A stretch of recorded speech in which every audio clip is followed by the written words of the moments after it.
Assalamualaikum warahmatullahi wabarakatuh. Perkenalkan, nama saya Kesa Zarfan dari kelas 12 MIPA SMA Tunas Caka Sempurna. Hari ini saya akan menjelaskan tentang materi geometri ruang. Berikut adalah daftar isi pada materi geometri ruang. Pertama, ada kedudukan titik, garis, dan bidang dalam ruang. Kedua, ada jarak pada bangun ruang, serta yang terakhir ada sudut pada bangun ruang. Kita masuk ke materi pertama kita, yaitu kedudukan titik, garis, dan bidang dalam ruang. Gambar yang ada di layar kalian menunjukkan suatu kubus ABCD EFGH. Kubus tersebut dibatasi oleh 6 buah bidang datar, yaitu bidang ABCD, EFGH, BCGF, ADHE, ABFE, dan DCGH. Suatu bidang mempunyai ukuran panjang dan luas, tetapi tidak mempunyai volume. Oleh karena itu, kita katakan bahwa sebuah bidang berdimensi 2. Kubus di samping adalah sebuah bangun ruang yang mempunyai ukuran panjang, luas, dan volume. Oleh karena itu, dapat dikatakan bahwa kubus memiliki 3 dimensi dan merupakan sebuah bangun ruang. Selanjutnya ada hubungan titik, garis, dan bidang. Yang pertama yaitu melalui 2 buah titik yang tidak berimpit, hanya ada 1 garis lurus. Kedua, jika sebuah garis lurus mempunyai 2 titik sekutu dengan bidang datar, maka garis terletak pada bidang.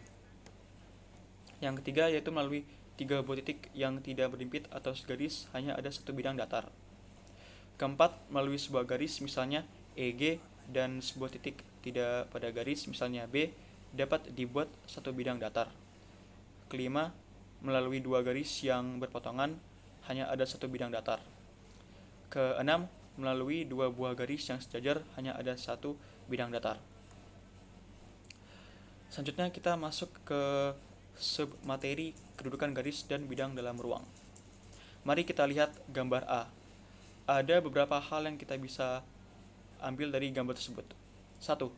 Titik C dan E di luar bidang BDHF. 2. Titik O adalah titik persekutuan antara garis CE dan bidang BDHF. Titik O disebut titik potong antara garis CE dengan bidang BDHF. 3. Semua garis yang sejajar CE memotong bidang BDHF. Selanjutnya, mari kita lihat gambar B. Sama seperti ada beberapa hal yang bisa kita ambil seperti 1. Garis PQ memotong bidang ABCD di P. 2. AC dan BD berpotongan di P dan keduanya pada bidang ABCD. 3. AC tegak lurus bersilangan PQ dan BD tegak lurus bersilangan PQ.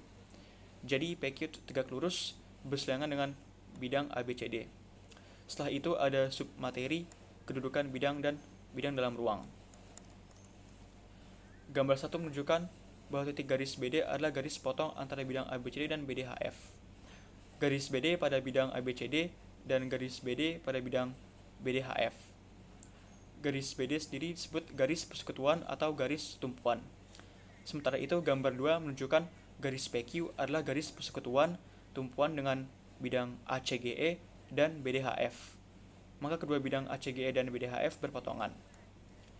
Dan yang terakhir, gambar 3 menunjukkan bahwa 1. Garis AC dan BD berpotongan pada bidang ABCD. 2. Garis EG dan FH berpotongan pada bidang EFGH. 3. Jadi garis AC dan EG sejajar serta garis BD dan FH sejajar. Jadi bidang ABCD sejajar dengan bidang EFGH. Kita masuk ke materi 2 tentang jarak pada bangun ruang. Lihatlah keempat gambar di layar Anda. Pada gambar pertama, kita bisa lihat bahwa jarak D antara 2 titik adalah panjang ruas garis yang menghubungkan titik tersebut. Selanjutnya, pada gambar kedua kita bisa lihat bahwa jarak D antara titik A dan garis I adalah panjang ruas garis yang ditarik dari titik A dan bertegak lurus terhadap garis I. Pada gambar ketiga juga kita bisa lihat jarak antara titik A dan bidang V adalah panjang ruas garis yang tegak lurus menghubungkan titik tersebut dengan bidang V. Dan pada gambar terakhir kita bisa lihat garis I dikatakan tegak lurus bidang V. Jika garis tersebut tegak lurus pada 2 garis lurus yang melalui titik potong garis I dengan bidang V. Selanjutnya kita masuk ke garis dan bidang. Bagian pertama ada jarak garis ke garis dan garis ke bidang. Definisi jarak garis ke garis adalah jarak antara dua dua garis sejajar atau bersilangan adalah panjang ruas garis yang tegak lurus terhadap kedua garis tersebut. Definisi jarak garis ke bidang adalah jarak antara garis dan bidang yang saling sejajar adalah panjang ruas garis yang masing-masing tegak lurus terhadap garis dan bidang tersebut. Selanjutnya ada jarak bidang ke bidang, yaitu jarak antara dua bidang adalah panjang ruas garis yang tegak lurus terhadap dua bidang tersebut. Lalu kita bisa lihat di sini contoh untuk jarak antara garis ke garis dengan ruas garis D yang menunjukkan jarak antara garis I dan M. Kedua, jarak dari garis ke bidang dengan ruas garis AB yang mewakili jarak antara garis I dan bidang V. Lalu yang terakhir yaitu jarak bidang ke bidang dengan ruas garis PQ mewakili jarak antara bidang V dan bidang U. Itu saja dari saya. Sekian dari saya, kurang lebih mohon maaf atas waktu dan perhatiannya. Saya berikan terima kasih. Assalamualaikum warahmatullahi wabarakatuh.